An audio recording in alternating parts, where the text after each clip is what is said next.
नमस्कार विद्यार्थी मित्रांनो, मी मिनल लोकराज्य यूपीएससी अकॅडमीत तुमचं मनापासून स्वागत आहे। आज आपण काय बघणार आहे तर आपण बघणार आहे की धर्म आणि संविधान यांची सांगड म्हणजेच काय की धर्म आणि त्याच्यानुसार आपल्याला संविधान त्यात कसं दिसायला लागतं हे आपण आज बघणार आहोत। आता मला सांगा की धर्म आणि संविधान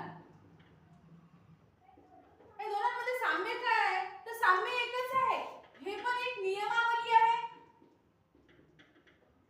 आणि हे पण एक आहे नियमावली। धर्म कोणासाठी होता तर ऑफकोर्स त्या काळातील समाजासाठी होता। संविधान कोणासाठी आहे लोकांसाठी किंवा लोकांमध्ये म्हणजे समाजामध्ये असलेल्या लोकांसाठी म्हणजेच काय समाजासाठी। तर आपल्याला साम्य समजते का की धर्म म्हणजेच काय। आता आपण वैदिक काळ आपण एकदम याची एक पुरी शृंखला बघू की हे वर्क कसं होत गेलं। आता बघा की आपण एक प्राचीन काळ बघितला। प्राचीन काळ आपल्याला सर्वांना माहित आहे की आदी मानव होते इथं। आता आदी मानव होते तर आदी मानव कसे राहत होते तर ते आपल्याला माहित आहे की अन्न वस्त्र निवारा असं काही होतं त्यांना, म्हणजे काय मांस शिकार करून त्यांचं पोट भरत होते। आता हे आदी मानवाचा जो काळ आहे तो पुढे काय झाला इथं आपल्याला ते ग्रुप करून गट करून राहताना दिसायला लागले। गट करून राहताना त्यांनी काय केलं की गट करताना गटाचं काय एक गटप्रमुख आपल्याला दिसायला लागतो। तर गटप्रमुख झाल्यानंतर मग काय झालं वैदिक काळात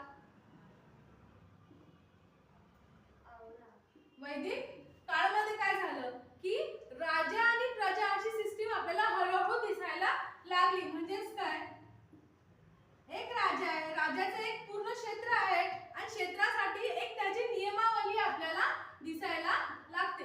तर आता राजाचं जे पूर्ण क्षेत्र आहे ते क्षेत्र कोणतरी हँडल करेल, त्यासाठी एक व्यक्ती लागेल। तर मग त्याच्यासाठी काय नवीन शब्द आला प्रशासन, म्हणजे महाजनपद असं काहीतरी आपण इतिहासात कधीतरी वाचलेलं आहे।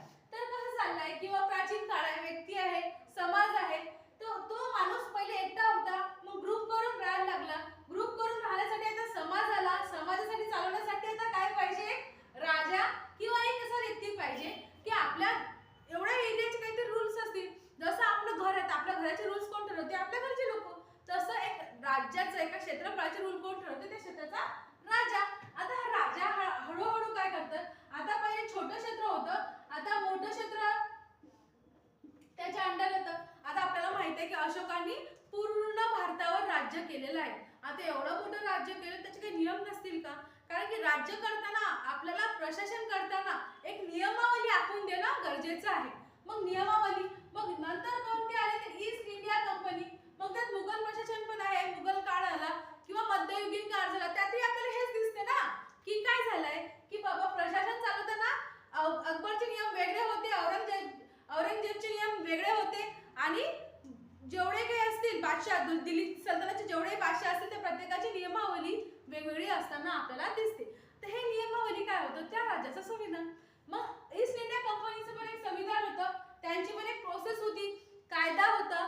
तो कायदा हळूहळू आपण ऍक्सेप्ट केला आणि ऍक्सेप्ट केल्यावर आपला भारत स्वतंत्र झाला।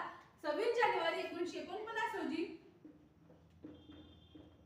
आपण काय झालो संविधान स्वतंत्र झालो। तर स्वतंत्र झाल्यावर आपण काय केलं की आपल्याला पाहिजे तसं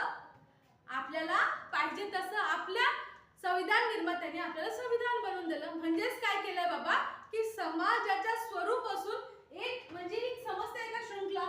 तर ही शृंखला म्हणजेच काय धर्म आणि संविधान हे एका प्रकारसारखंच आहे, पण संविधान हे सर्वांना समान नाही देतं। धर्म हे फक्त धर्मांच्या लोकांसाठीच आहे आणि त्यातही मग धर्म आणि आता तुम्हाला हे माहित आहे की काही आधी काळानंतर काय झालं होतं की जे चर्च होतं आणि प्रशासन, तर लुईस 16 लुईस 15 असं तुम्ही ऐकलं असेल, त्यात काय झालं की बाबा एक ख्रिश्चन धर्मात ईस्ट युरोपियन कंट्रीमध्ये काय झालं की आता ख्रिश्चन धर्म आहे तर ख्रिश्चन धर्मात पहिले प्रशासन चालत होतं, पूर्ण राज्य चालत होतं।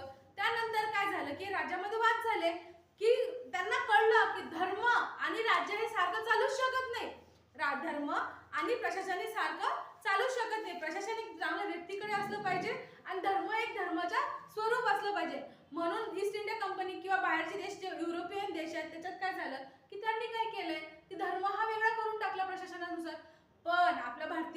आपल्या संविधान निर्मात्यांनी काय केलं, आपल्याला कसं बनवलं होतं, धर्मनिरपेक्ष कसा एक देश बनवला, कशासाठी आपण काय म्हटलं की आपली व्यक्ती आहे, आपला समाज आहे, त्याचा धर्मही गरजेचा आहे, आपला व्यक्तीही गरजेचा आहे. म्हणून पंढरपूरची यात्रा जाताना तेव्हा महाराष्ट्र गव्हर्नमेंट काय करते तर आपल्याला बस प्रोव्हाइड करताना दिसते किंवा खूप साऱ्या सोयी सुविधा प्रोव्हाइड करताना दिसते. म्हणजेच काय की आपण कसा धर्मनिरपेक्ष हा एक शब्द असा आहे जो आपल्याला माणूस म्हणून किंवा देशाला एक साखळीत जोडण्यासारखा शब्द आपल्याला दिसते. जय हिंद, जय महाराष्ट्र.